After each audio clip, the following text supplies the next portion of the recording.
Radhe Radhe everyone. आप सभी का इस चैनल पर बहुत बहुत स्वागत है। तो आज की इस वीडियो में मैं आप सभी को दशा माता के व्रत की पूजा विधि दिखाने वाली हूँ। दशा माता का व्रत चैत्र माह के कृष्ण पक्ष की दशमी के दिन किया जाता है और कहीं कहीं पर होली के अगले दिन से यानी दुलैंडी के दिन से इस व्रत की शुरुआत हो जाती है और पूरे 10 दिनों तक इस व्रत को किया जाता है। तो देखिए, सुहागिन महिलाएं घर की दशा सुधारने के लिए दशा माता का व्रत करती हैं और इस व्रत के प्रभाव से दरिद्रता अपने आप घर से चली जाती है और घर में सुख समृद्धि और वैभव आता है। तो चलिए अब हम पूजा की विधि को देख लेते हैं। तो देखिए, साफ सफाई आप अच्छे से एक दिन पहले ही कर लें। साफ सफाई का इस पूजा में बहुत अधिक महत्व है, क्योंकि देखिए, जहाँ पर गंदगी होती है वहीं पर दरिद्रता का वास होता है और जिस दिन आप पूजा करें उस दिन भी थोड़ा साफ सुथरा करके ही पूजन करना चाहिए आपको। तो यहाँ पर एक चौकी लगा ली है मैंने, उस पर पीला और लाल वस्त्र बिछाकर गेहूं का आसन देते हुए दशा माता का चित्र है इस प्रकार से मेरे पास, तो हम उन्हें विराजमान कर लेंगे। अब हम गणपति जी की स्थापना कर लेंगे, क्योंकि किसी भी पूजन में गणपति जी की स्थापना भी अति आवश्यक है। तो यहाँ पर सुपाड़ी में मौली लपेटकर मैंने गणपति जी की भावना से उन्हें विराजमान कर लिया है गेहूं का आसन देते हुए। आप चाहें तो यहाँ पर गणपति जी की मूर्ति भी रख सकते हैं। अब देखिए, हमें घुली हुई थोड़ी सी रोली लेनी है और सबसे पहले एक स्वास्तिक बनाना है। इस स्वास्तिक को आप डायरेक्ट दीवार पर भी बना सकते हैं और अगर आपको लगे कि दीवार गंदी हो जाएगी तो आप एक पेपर ले लें और उसको दीवार पर चिपका कर आपको रोली, मेहंदी, हल्दी और काजल की 10-10 टिक्कियाँ लगानी हैं। और दशा माता के व्रत में ये टिक्कियाँ लगानी बहुत ज़रूरी होती हैं। और देखिए, अगर आप दशमी के दिन पीपल के वृक्ष पर पूजन करने जाते हैं तो जब आप पूजन करके आते हैं तब मेन गेट के दीवार पर भी हल्दी और कुमकुम के थापे लगाए जाते हैं कहीं कहीं पर। और देखिए, दशा माता व्रत का जो पूजन है वो घर की आर्थिक स्थिति को अच्छा करने के लिए ही किया जाता है। तो दुलैंडी से लेकर यानी प्रतिपदा से लेकर दशमी तक पूजा, चाहे आप प्रतिपदा से दशमी तक करें 10 दिनों की या सिर्फ दशमी के दिन ही करें, इन 10 दिनों के अंतराल में आप अपने घर की साफ सफाई का पूरा ध्यान रखें और इन 10 दिनों में ना तो किसी को उधार दें और ना ही किसी से उधार लें। और अगर आप पीपल के वृक्ष पर पूजन करने गए हैं और वहाँ किसी पूजा सामग्री की कमी है आपके पास, तो आप बिना उस पूजा सामग्री के ही पूजन कर लें।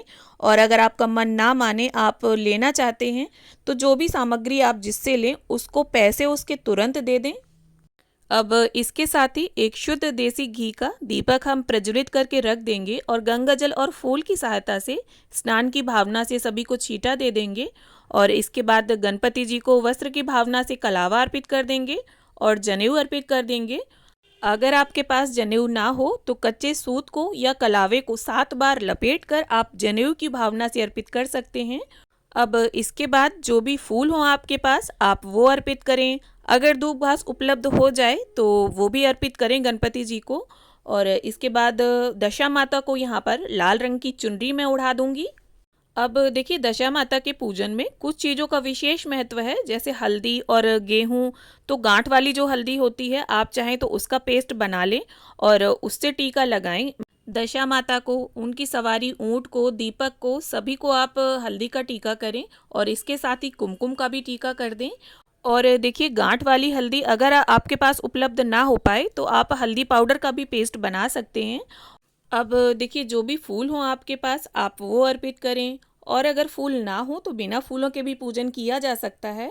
साथ ही दशा माता के नाम की ये जो 10-10 टिक्कियाँ हमने लगाई हैं इनका भी पूजन आप साथ में ही करते चले। अब देखिए, दशा माता के व्रत पूजन में पीपल का बहुत अधिक महत्व है। तो अगर आप दशमी के दिन किसी कारण से पीपल के पेड़ पर पूजा करने ना जा पाए तो दशा माता को पीपल के 10 पत्ते जरूर अर्पित करें। और पीपल के पत्ते हमें दशमी के दिन नहीं तोड़ने हैं, आप एक दिन पहले ही तोड़कर इन्हें रख लें।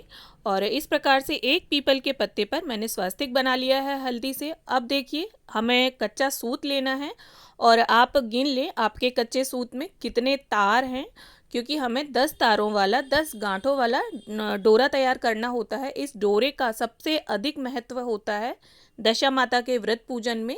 तो यहाँ पर मैंने जो कच्चा सूत लिया है इसमें 5 तार हैं और इसे मैं दोहरा कर लूँगी तो इस प्रकार से 10 तार हो जाएंगे। अब देखिए, बिना कैंची लगाए हमें हाथ से डोरा तोड़ना है, कैंची नहीं लगानी है। और इस तरह से हम 10 गांठें इसमें लगा लेंगे दशा माता के नाम की। और जब आप ये गांठें लगा रहे हो डोरी में, तो अपनी जो समस्या है, आपकी घर की जो भी दिक्कत है, उसे बोलते हुए दशा माता को और ऐसी प्रार्थना करते हुए दशा माता को कि हे दशा माता, मेरी ये परेशानी है घर में, इसको दूर करो। और यहाँ पर देखिए, एक चीज़ मैं आपको और बता देना चाहूँगी कि दशा माता का व्रत अगर आप एक बार उठा लेते हैं तो इसका आजीवन उद्यापन नहीं किया जाता। अगर आपसे व्रत ना रहा जाए किसी कारण से, तो आप इसे दे सकते हैं किसी को, अपनी बहू को, देवरानी को, जेठानी को, मतलब परिवार के ही किसी भी महिला को आप इस व्रत को दे सकते हैं। और ये जो डोरा हम बना रहे हैं, अगर आपके पास कच्चा सूत ना हो सफ़ेद रंग का, तो आप पीले रंग के कलावे से भी इसे बना सकते हैं, या जो पीले रंग की रील आती है सिलाई वाली, वो भी आप यूज़ कर सकते हैं, बस वो कॉटन की होनी चाहिए। अब देखिए, इस प्रकार से थोड़ी सी हल्दी से हम इसको रंग लेंगे। अब देखिए, नए डोरे को भी यहीं हम पूजा की चौकी पर रख लेंगे और अब इस प्रकार से दशा माता को यहाँ फूल पर गुलाल लगाकर मैं अर्पित कर रही हूँ। और अब इसके साथ ही देखिए, दशा माता के व्रत पूजन में आटे में हल्दी मिलाकर या बेसन से गहने तैयार किए जाते हैं। उसमें आप पाजेबें, चूड़ियाँ, हार, बेंदी और देखिए एक सीढ़ी ज़रूर बनाई जाती है। और इसके साथ रसोई से संबंधित चीज़ें जैसे चूल्हा, चकिया और भी जो भी बर्तन हैं, वो आप बना सकते हैं। और साथ ही जो पुराना डोरा है, तो ये जो डोंगा टाइप का हमने बनाया है, इसी के अंदर हम इस डोरे को रख देंगे। और देखिए, क्योंकि कहीं ना कहीं रसोई जो है वो हमारी आर्थिक स्थिति को प्रभावित करती है, इसलिए रसोई से संबंधित चीज़ें भी बनाकर आप माँ को ज़रूर अर्पित करें।